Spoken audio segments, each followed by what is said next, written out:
Malapit na, kunting hakbang na lang. Uy, dito na. Op. Sige lang, hawak-hawak ka namin. Mga kalingap, ngayong araw po ay napagpasyahan po namin na dadalhin na po namin si Tatay Moises upang mapacheck up, o kung kinakailangan dalhin po natin siya sa ospital ay dadalhin po natin. Mga kalingap, welcome back po sa ating munting channel at maraming salamat sa mga patuloy po na sumusuporta at mga nagko-comment po. Lahat po ng comment nyo mga kalingap ay binabasa ko po yan gabi-gabi kapag medyo rest na tayo. At ngayon pong araw mga kalingap, pupunta tayo kay Tatay Moises po kasi gusto ko po sana siyang mapacheck upan kasi mahirap po na nanguhula-hula lang tayo kung ano man yung sakit ni Tatay. Kailangan alam po natin kung ano talaga yung nararamdaman niya ba, kung saan nagmumula, kung anong sakit niya talaga. Kasi sa tingin ko po sa pagkabulol niya, siguro mild stroke o ano man. Kaya mas maganda po ano natin kung high blood ba siya, kung kailangan niya bang mag-maintain ng gamot. Kasi kasuhin po natin si Tatay Moises mga kalingap, pa-check up po natin siya. At kukuha na lang po tayo ng masasakyan niya papunta po sa Medicare. At kung kailangan dalhin sa DAIT, dadalhin natin sa DAIT. Tara po.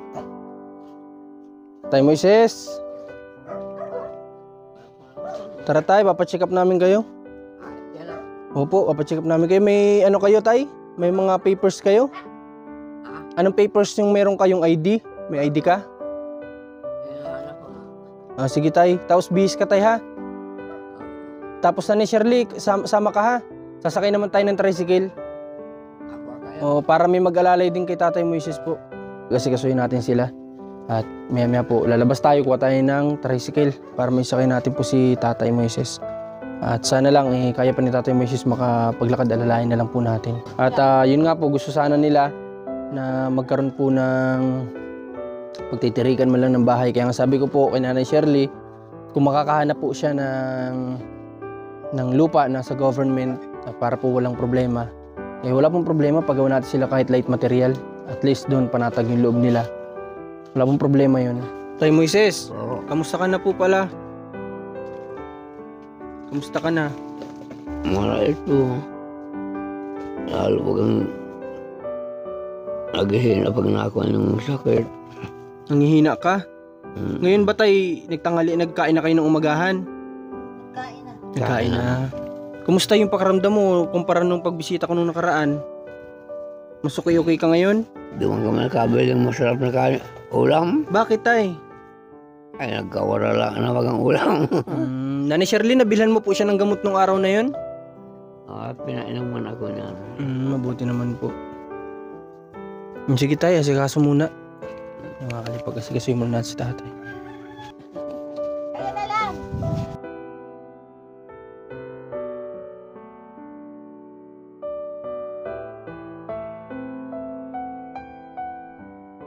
Salamat din dito kay Kuya Driver at sinulungan niya tayo mag-alalay kay Tatay.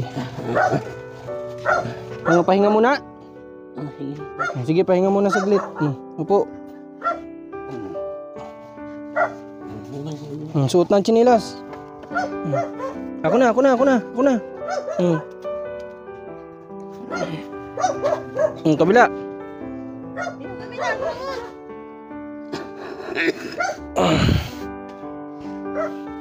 Ay, lalo na pala. May tricycle na.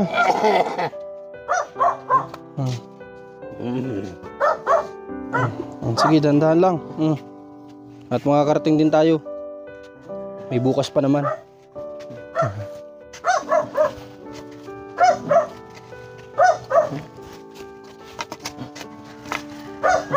Malapit na, kunting hakbang na lang. Uy, dito na. Op. Sige lang, hawak-hawak ka namin. Ang ulo, baka tumama. Ay, gawa mo sa iyan?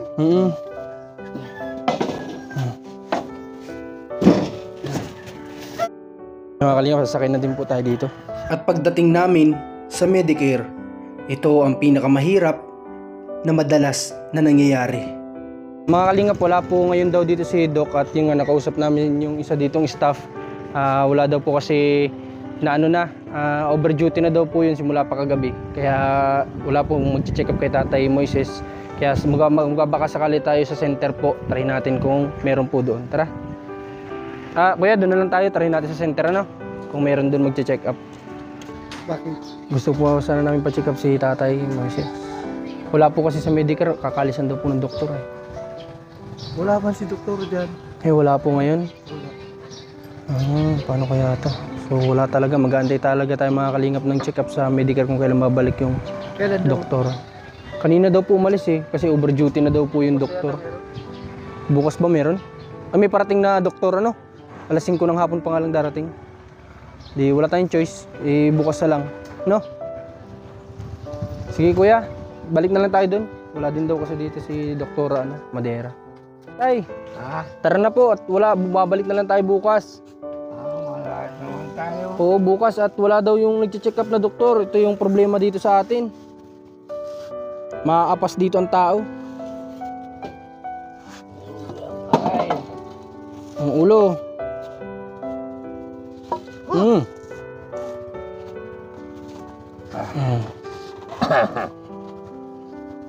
Buti nga may nakakatulong tayo mag ano.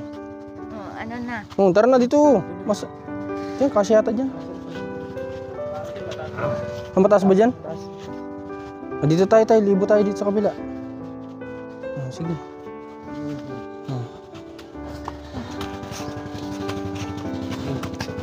ay tayo.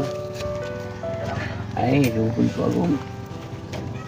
Anong lukod ko? Tungkod. Sige, lakad.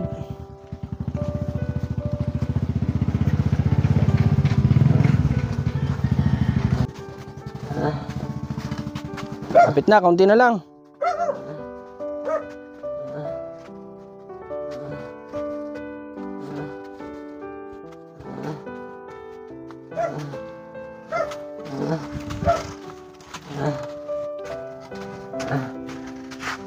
Sabi, Upo muna. Upuin mo muna. Upo muna, pahinga. Ganyan. Mga kalingap, ito po yung nakakalungkot isipin dito mga kalingap ano. Ito po yung isa sa pinakang nakita ko simula bata pa po ako. Ito yung nakita kong problema dito sa bayan po namin. Na yung nakita ko sa syudad, kabaligtaran po dito sa bayan po ng Kapalongga. Kagaya po nun sa syudad mga kalingap. Sa syudad po, ang doktor, nakikita ko dumadating po yan. Mga 9, mag-aantay ka po dyan is umaga. Umaga ka mag-aantay ng doktor, darating yan mga 10 to 11. Dito naman po sa Bicol, dito sa aming bayan, 9 to 11 o 9 to 10, wala na po yung doktor. Ito po yung isa po dito sa nagiging problema. Hindi naman po siguro ito madalas, hindi naman lagi-lagi kumbaga, pero ito po yung madalas na na-experience ko din dito. Kaya ito po yung nakakalungkot dito sa bayan namin, na kung may problema, talagang tatakbo ka pa sa dait dahil walang doktor na naka-assign. Kaya sana po dumating din yung time na mabago po yung ganitong sitwasyon dito sa bayan po namin. Kasi nakakawa din po yung mga kababayan natin na kailangan sila. Yung serbisyo nila kailangan. Yan. So ang gagawin na lang po natin mga kalingap, siguro punta tayo ng sentro. Bilhan na lang muna natin sila ng prutas para lumakas-lakas yung katawan ni Tatay Moises. Bilhan natin sila po ng makakain nila ngayong araw. Hanap muna po tayo ng pwedeng makain nila. Punta tayong sentro, sakay ulit tayong tricycle po. At medyo yan, uulan na naman po. Si Tatay Moises okay naman po, nakaupo na siya doon. Tara po, samahan nyo kami ni Rans. At nagmadali kami na makabalik upang makakain na sina Tatay Moises. Nabilhan natin sila ng mga kunting prutas. At binilhan ko na rin po sila ng tanghalian nila para hindi na po sila magluto. Binilhan natin ng gulay para lumakas-lakas po si Tatay Moises. Kasi nakikita ko po sa kanya, yun nga, nangihina. Kailangan ito gulay, prutas po. Alalayan natin siya sa ganitong pagkain. Shirley. Dyan niyo po ito. Prutas, tapos binilang ko na kayo ng tanghalian. No? Para makakain kayo ng maayos. Pakainin mo siya ng prutas, no, nanay? Tatay Moises, kakainin niyo po yung prutas, ano? Andito pala yung ID mo po, oh. At bukas magpapacheck up tayo. Wala si doktora eh. Ito po, yung ID nyo baka mawala. Bigay nyo muna kalahati.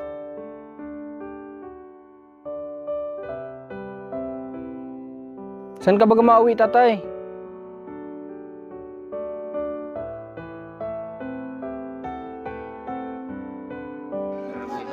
Na baga. Na ito ka na po. Ba na yung ano ni tatay, ano? Nandito na siya sa ano eh, sabi niya eh, ano daw? Nagagamol nga. Ano sabi niya? Uuwi daw dito? Eh, nandito na po siya, sa gusto niyang uwian. Tatay, may sakit kaya ito talaga, no? Baka may lagnat ka. Nani, may iniinom siyang kahit paracetamol, ano? Wala. By Jessic. Di ba pinabili po kita ng gamot? Ay, nagbili nun ako ay isa. Di ba 500 po yung binigay ko sa inyo? Ay, binibili-bili ng ulam. Isda. Tapos yung pang ano niya. Pero kailangan may gamot din siya, nanay. Kahit may maliit, subukan natin kay tatay, ano? Para lumakas-lakas yung buto siguro. Malay natin, baka sakali tayo. Pagpa-diet namin, bibilang ko siya ng insure kahit subukan natin doon sa maliit, no? 900 lang naman yun yung maliit niya eh. Pero papainom mo sa kanya, no? Baka di mo naman ipainom. Masasayang yung ano natin doon, yung pagbili kung di niyo ipapainom. Mga kalingap, subukan natin, bilang po natin na insure pero sana mainom ni tatay para po makatulong sa mga buto niya kasi sa ano ba yun, sa buto ba yun?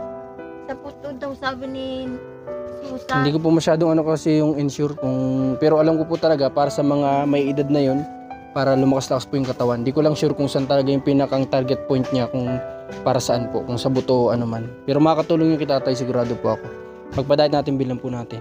Pero sa ngayon magtanghalian muna kayo, no? Kasi 11:40 na ha. Opo. Bukas po babalik ako dito at papacheck up ko kayo, no?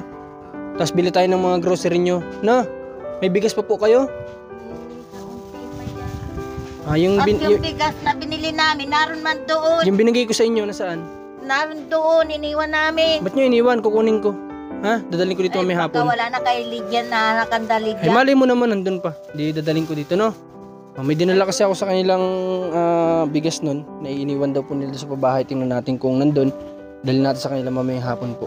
At salamat syempre dito sa family po ni Tatay Moises, sa anak, sa apo niya. Apo nga po kayo, no? Na nag-aasikaso din dito. Na nagpatuloy din kay Tatay Moises, kay Nanay Shirley. Maraming salamat po sa kanila. Kasi kung di dahil sa kanila, wala pong matutuluyan itong mag-asawa. Kaya thank you so much po sa kanila. Sana pagpalain pa po sila. Katul. Ha? Bibili daw ng katul. Katol saan? Sa bibig? Hindi, yung hindi man yun namin. Anong yun yung Paracetamol by Jesse, kuya by Jesse kasi medyo masama din yung pakiramdam niya, no? Yan. Sige, kayo naman ang bahala. Babalik kami bukas para sa check-up niya, no? Tapos bukas na lang tayo bilhin grocery niyo ulit. Yan po mga kalingap, papunta muna po tayo. At importante po ngayong araw, sinubukan natin mapacheck up si tatay. Kaya nga lang po ay wala pong doktor, no? At bukas, baka po meron na. At gustong ko po mapacheck up natin si tatay. Kasi gusto ko malaman kung ano talaga yung pinaka nararamdaman niya. Mahirap po maghula-hula lang tayo sa mga gamot na iinumin niya. Mas mainam po na may reseta. At alam natin kung ano talaga yung karamdaman po ni Tatay Moises. Yan. Salamat po sa lahat ng sumusuporta. Muli po salamat sa family na ito na kumukup kay tatay. Salamat din po sa mga tumutulong sa atin, sa mga nanonood. Patuloy nyo lang po sana kami suportahan. At sana marami pa tayo pong matulungan ng mga tao. So God bless po mga kalingap. Suportahan nyo Rans Gomez Vlogs, Commander Marcos TV channel. Siyempre ang ating Kuya Val at Edna Kalingap Rob. Palagi nyo din pong panoorin ng kanilang mga vlogs. Salamat po. God bless.